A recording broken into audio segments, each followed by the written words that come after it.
जब हम नौकरी करते हैं, मैंने उसी व्यक्ति को कहा कि जैसे आपने नौकरी की है, 30 साल हो गए, आपके पास 3-4 साल बचे होंगे। उसने कहा सर 3 साल बचे हैं, फिर मैं रिटायर हो जाऊंगा।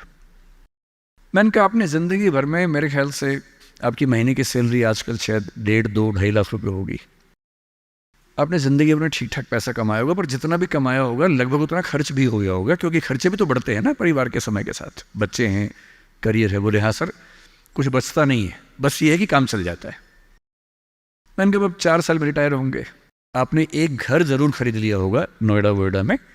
बोले हाँ सर, नोएडा में। नोएडा दिल्ली के पड़ोस में है, जहाँ कई लोग रहते हैं। दिल्ली में नौकरी करके घर खरीदना बड़ा मुश्किल काम है। तो दिल्ली में जो लोग नौकरी करते हैं, दिल्ली के आसपास घर खरीदते हैं। नोएडा एक जगह है, इंदिरापुरम एक जगह है, गुड़गांव एक जगह है, वहाँ आमतौर पर घर खरीदते हैं, जो दिल्ली से सस्ता मिल जाता है और अच्छा घर मिल जाता है।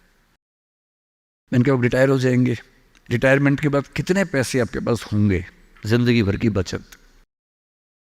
बोले सर मैंने कुछ स्कीम्स में पैसा लगा रखा है, लेकिन मेरे पास 10-15 लाख रुपए कैश होगा, और जो स्कीम्स मैंने इन्वेस्ट किया हुआ है, मैंने सही टाइम पे इन्वेस्ट कर दिया था, तो मुझे महीने का 50-60-70 हज़ार रुपये वहाँ से आता रहेगा, जिससे मेरे खर्चे निकलते रहेंगे, मेरी फैमिली सेफ रहेगी, मतलब हस्बैंड वाइफ हम सेफ रहेंगे। मैंने कहा बढ़िया है। मैंने कहा सिनेरियो नंबर 2 सोच के देखिए ज़रा। फिर मैंने ये भी पूछा आपके बच्चे करते क्या हैं? तो उन्होंने कहा कि सर मेरा एक बच्चा तो सॉफ्टवेयर की दुनिया में है, एक बच्चा मेरा मीडिया में ही, जर्नलिज्म में ही काम करना चाहता है, वो अभी पढ़ रहा है, जल्दी ही नौकरी शुरू कर देगा। मैंने कहा जब वो नौकरी शुरू करेगा उसकी सैलरी क्या होगी? बोले सर शुरुआत तो 30-35 हज़ार से होनी चाहिए, धीरे धीरे फिर परफॉर्मेंस के हिसाब से सैलरी बढ़ जाएगी उसकी। मैंने कहा चलिए अब चैनल चेंज कर लेते हैं। मान लीजिए कि आपने 30 साल पहले नौकरी की जगह अपना उद्यम शुरू किया होता।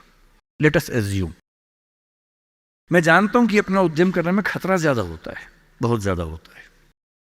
1000 में एक उद्यम बेहद सफल होता है, जिसको आप देखते हैं अखबारों में, स्टार्टअप, और वो क्या बोलते हैं, यूनिकॉर्न। यूनिकॉर्न का मतलब एक सींग वाला घोड़ा, ऐसा घोड़ा जिसका एक सींग हो। एक माइथोलॉजी है यूरोप की, उसमें यूनिकॉर्न का जिक्र आता है। वो तो 1000 में एक होता है यूनिकॉर्न। बाकी लेकिन ये है कि आप रीजनेबल सक्सेस तो आप ला सकते हैं थोड़ी सी मेहनत करके। धीरे धीरे लोग आपको जानने लगते हैं, एक ब्रांडिंग बनने लगती है, और 3 साल का मानते हैं कि ब्रेक इवन का एक जस्टिशन पीरियड है, कि 3 साल अगर आपने ठीक से काम कर लिया। एक ये फॉर्मूला आप भी समझ लें, दुनिया में कोई भी काम हो, कितना भी मुश्किल हो, अगर आपने 3 साल उस पर ठीक से खर्च कर दिए, तो मान के चलिए कि उसमें आपको सक्सेस मिलनी तय हो जाएगी।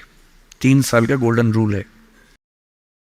तो मैंने उस व्यक्ति से कहा कि अगर आपने 3 साल स्ट्रगल कर ली होती, अपना काम शुरू किया होता, लेट अस एज्यूम, और सफल हो जाते, पर मान लीजिए सफल ना होते, तो नौकरी कर लेते। ऐसा भी क्या है, 30 साल नहीं 27 साल नौकरी कर लेते, कौन सी ऐसी खास बात है?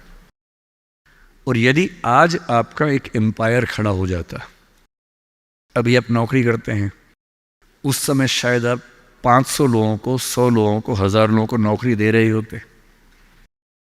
कोई मुझसे अगर पूछता है ना कि मैं जिंदगी में किस चीज से सबसे ज्यादा खुश रहता हूं, सबसे ज्यादा, वो ये है कि जब मैंने नौकरी छोड़ी, अपना काम शुरू किया। शुरू में हमारे यहाँ 3 लोग काम करते थे, आज हमारे दृष्टि ग्रुप में 1800 लोग काम करते हैं, 1800। और मुझे सबसे बड़ा सुकून इस बात का है कि 1800 परिवार चल रहे हैं मेरे उस एक फैसले से।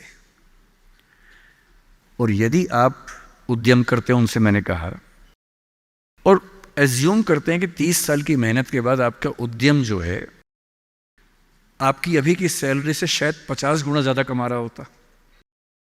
उस कंपनी की वैल्यू आपकी सैलरी से शायद 1000 गुना ज्यादा होती, जैसा वैल्यूएशन होता है। और आपका बच्चा अपना काम शुरू करना चाहता। आज आप 2.5 लाख रुपए कमाते हैं, आपका बच्चा 30,000 से शुरू करेगा, पूरी स्ट्रगल वैसी की वैसी करेगा। अगर आप उद्यमी होते, आपका बच्चा वहां से शुरू करता जहां आपने छोड़ा है, और पूरी एक पीढ़ी की मेहनत आपको एक्स्ट्रा मिलती, जो अब नहीं मिलेगी। इसलिए नौकरी अच्छी है, पर नौकरी इतनी अच्छी भी नहीं है कि उसके लिए पागल हो जाना है। करेज क्यों नहीं आ सकता हमारे अंदर, साहस क्यों नहीं आ सकता है? कम से कम एक चांस लेने के लिए, खतरा उठाने के लिए, ट्राई करने के लिए क्यों नहीं कोशिश करनी चाहिए? और इसलिए मैं आप सबसे जो कहना चाह रहा हूं वो ये, अपने स्वधर्म को ठीक से पहचानिए। आप जीवन से क्या चाहते हैं ठीक से पहचानिए। अगर आप चाहते हैं पैसा कमाना, तो सबसे अच्छा है अपना उद्यम, अपना स्टार्टअप, अपना बिजनेस, अपना काम, सेल्फ एम्प्लॉयमेंट।